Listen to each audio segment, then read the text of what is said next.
తొందరగా కష్టపడుతూ ఉన్నారు. అంటే ఇంకా 17 టన్స్ వచ్చేసింది ఆల్రెడీ చేసి వచ్చింది. ఇప్పుడు మళ్ళీ వర్క్ అయ్యింది కాబట్టి మళ్ళీ క్లీన్ చేసి మళ్ళీ పెయింటింగ్ చేస్తాం. ఇక్కడేమో మనకి 69లో ఒకటి మునిగిపోయి ఉంది సార్. ఆ మునిగిపోయిన దాని మీద జాయింట్ అయిపోయింది సార్.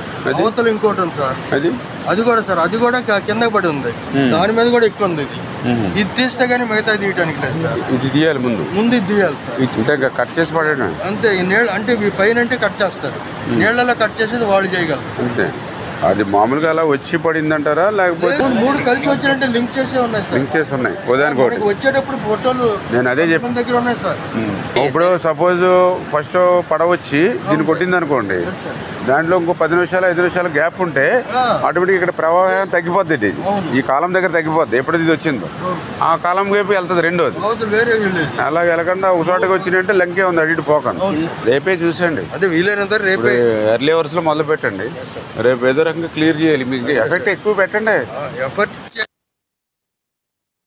మొన్నటి వరకు సార్ వాటర్ 5 వరకు ఉండే సార్. అంతే కదా సార్, వెలాసిటీ ఎక్కువ ఉండేను, ప్లస్ 11 lakhs ఉండే. కాబట్టి కిందికి దిగిపోయింది వాటర్ 2 lakhs. దీంట్లో లాగడం అయితే దీనికి ఆపోజిట్లో పెడతారు.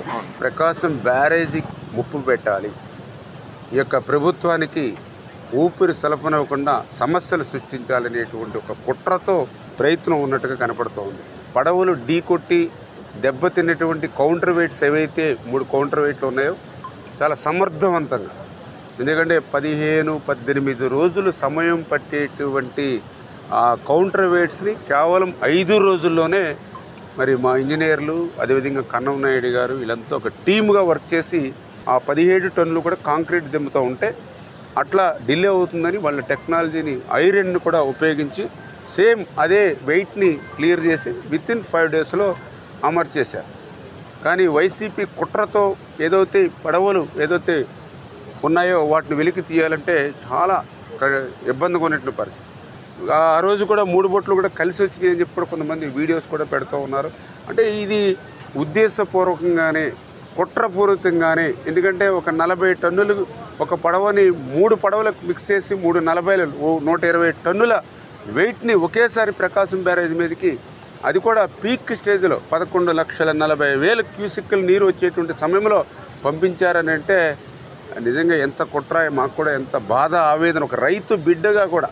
ఎందుకంటే ఇవాళ చుక్క నీరు లేక అలమటించేటువంటి ప్రాంతాలను మనం చూసాం, కనీసం గుక్కడి నీళ్లు లేక అలమటించేటువంటి ప్రజలను చూసాం. అటువంటి దాహార్తిని అన్నదాతల్ని ఆదుకునేటువంటి ప్రకాశం బ్యారేజీ లాంటి దాని మీద కూడా ఇట్లాంటి కుట్రలు పొందితే అంటే ఇంకా తమకు అధికారం లేదు కాబట్టి ఆ ప్రజల మీద కక్ష సాధించాలి, మాకు ఒక్క సీటు కూడా ఇవ్వని జిల్లాలు కాబట్టి ఆ జిల్లాలే తుడిచిపెట్టుకోపోవాలి అనేటువంటి ఆలోచనతో మరి ఈరోజు ప్రతిపక్షం ఉందా అనేటువంటి బాధ ఆవేదన ఈవేళ కనిపిస్తున్నటువంటి పరిస్థితి. అటువంటి కక్ష ఏదైనా ఉంటే పార్టీ పరంగా మా మీద చూపినా పర్వాలేదు, కానీ ప్రజల మీద చూపించేటువంటి విధంగా ఇలా 100 సంవత్సరాలు ప్రజలకి సేవలు అందించేటువంటి బ్యారేజీల మీద చూపిస్తే ఈ రాష్ట్రం ఏమైపోతుంది, రేపు తెలుగు జాతికి ఏమైపోతుంది. 120 టన్నుల వెయిట్ను ఒకసారి పంపించిన దాని మీదే ఇంత పెద్ద ఎత్తున డ్యామేజ్ జరిగినట్టుగా కనిపిస్తున్నటువంటి పరిస్థితి.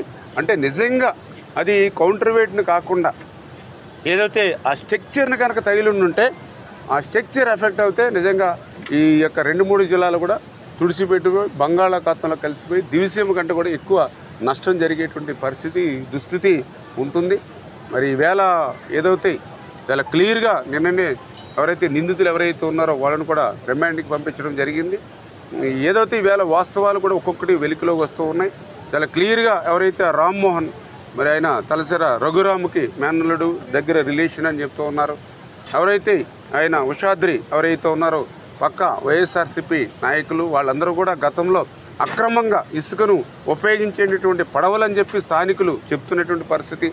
నా ముఖ్యమంత్రి గారు కూడా చాలా క్లియర్గా చెప్పారు, ఈవేళ ఎవరైతే నేరస్తులు ఎవరైతే ఉన్నారో రాజకీయ ముసుగులో వస్తూ ఉన్నారు ప్రజల దగ్గరికి, నేరస్తులుగానే చూస్తామని ఇందాక ముఖ్యమంత్రి గారు చెప్పారు.